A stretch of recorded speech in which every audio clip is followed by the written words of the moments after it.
Lecturophiles et anglopathes, bonjour. J'espère que vous êtes prêts, parce que moi, pas sûr. Quand il s'agit de science-fiction jeunesse, je suis sur les rangs. Et quand on me parle de bébêtes de l'espace lointain arrivées sur Terre pour on ne sait quelle raison, et qu'on a réunies dans un zoo de fortune tenu par une ado de 13 ans, je suis curiosité. Et surtout, l'ado en moi se dit qu'elle aurait adoré se transposer dans ce genre d'aventure. Mais entre l'oncle apparemment un peu ailleurs et les études, la vie n'est pas si rose, et surtout, les choses ne sont pas forcément ce qu'elles semblent être. C'est parti. Alors, The Extraterrestrial Zoo 1, Finding the Lost One, c'est quoi ? C'est un livre écrit par Samantha Van Leer qui nous raconte l'histoire de Ava, jeune ado de 13 ans qui s'occupe d'un zoo alien depuis que ses parents ont disparu et que son oncle, censé s'occuper d'elle, ne fait pas grand-chose à part être une charge supplémentaire. On a bien sûr droit à la classique rencontre du love interest dès le début du livre, et je ne vous spoile rien, parce qu'il n'y a vraiment aucun mystère à ce sujet. Et, soit dit entre nous, la façon dont ces deux personnages sont en mode amour toujours à leur âge m'a fait cringer de ouf. Mais, en dehors de ça, je me suis laissé emporter par ce personnage passionné qui aime profondément toutes ces créatures extraterrestres et qui fait de son mieux pour s'en occuper. Toutefois, quand arrive l'élément perturbateur du début, j'insiste, on a droit à une scène que je trouve assez choquante où on va décrire la mort de ces animaux. Gros trigger warning.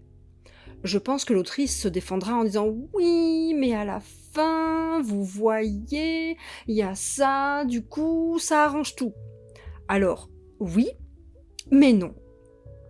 D'abord parce qu'on doit encaisser cette scène et tous les souvenirs liés au deuil des parents d'Ava. Donc si vous avez perdu quelqu'un et que vous avez du mal à vous en remettre, ce n'est certainement pas le livre à lire pour le moment. Et idem en ce qui concerne les violences faites aux animaux. Mais mettons ça de côté 2 secondes pour dire que toute la première partie de l'aventure est assez entraînante et plaisante. L'aventure en elle-même. Ava veut sauver un des animaux qui a réussi à s'échapper et est bien décidée à braver tous les dangers pour le récupérer, jusqu'à ce que tout devienne complètement illogique. D'un seul coup, Ava va se conduire comme une enfant capricieuse et stupide pour révéler sa nature profonde de sociopathe. Vers la fin, on a droit à un laïus sur « les os c'est mal », pendant que des morts sanglantes et horribles se déroulent autour de notre gamine qui s'imagine dans le trailer d'Armageddon en mode « je suis trop une héroïne de film ». Elle le dit, comme ça. Il y a du sang partout, elle utilise ses aliens pour tuer des gens et elle parade dans les couloirs en laissant des empreintes d'hémoglobine et elle se dit « je suis trop comme dans les films, c'est trop classe, je kiffe ma vie ». À ce stade, je me suis demandé où j'étais. Mais attendez, je crois que c'est pas le pire. Le pire, c'est la dernière phrase, la toute dernière. Vous vous rappelez le laïus sur « les os c'est mal ». Eh ben, la dernière phrase du livre, c'est qu'ils reconstruisent un zoo. Tuez-moi. Bon, allez, on passe au récap. Les plus. L'arrivée mystérieuse des aliens. Le complot. Le personnage ado indépendant. Les histoires des 2 ados qui sont assez bien amenées. Les animaux aliens.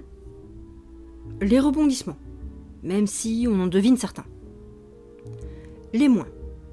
L'insta-love de toujours jusqu'à la fin des temps à 13 ans.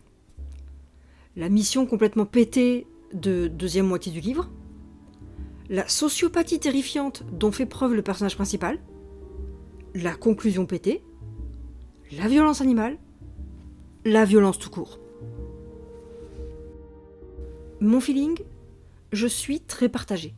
Parce qu'autant j'ai aimé la première partie, autant je n'ai pas aimé la deuxième. Tout est pété, tout dérape complètement et le niveau de violence est exagéré pour ce genre de public à mon avis. Et la conclusion m'a laissé avec beaucoup de questions. Beaucoup d'incompréhension en ce qui concerne le message de ce livre. Faut-il, ou ne faut-il pas, selon ce livre, recréer des environnements pour des animaux en captivité ? Et je ne crois pas que ce final encourage à lire le tome 2. Je le lirai peut-être quand même, parce que je me demande vraiment quelle réponse l'autrice peut apporter à toutes ces questions. Voilà. À la prochaine, et lisez des livres en anglais.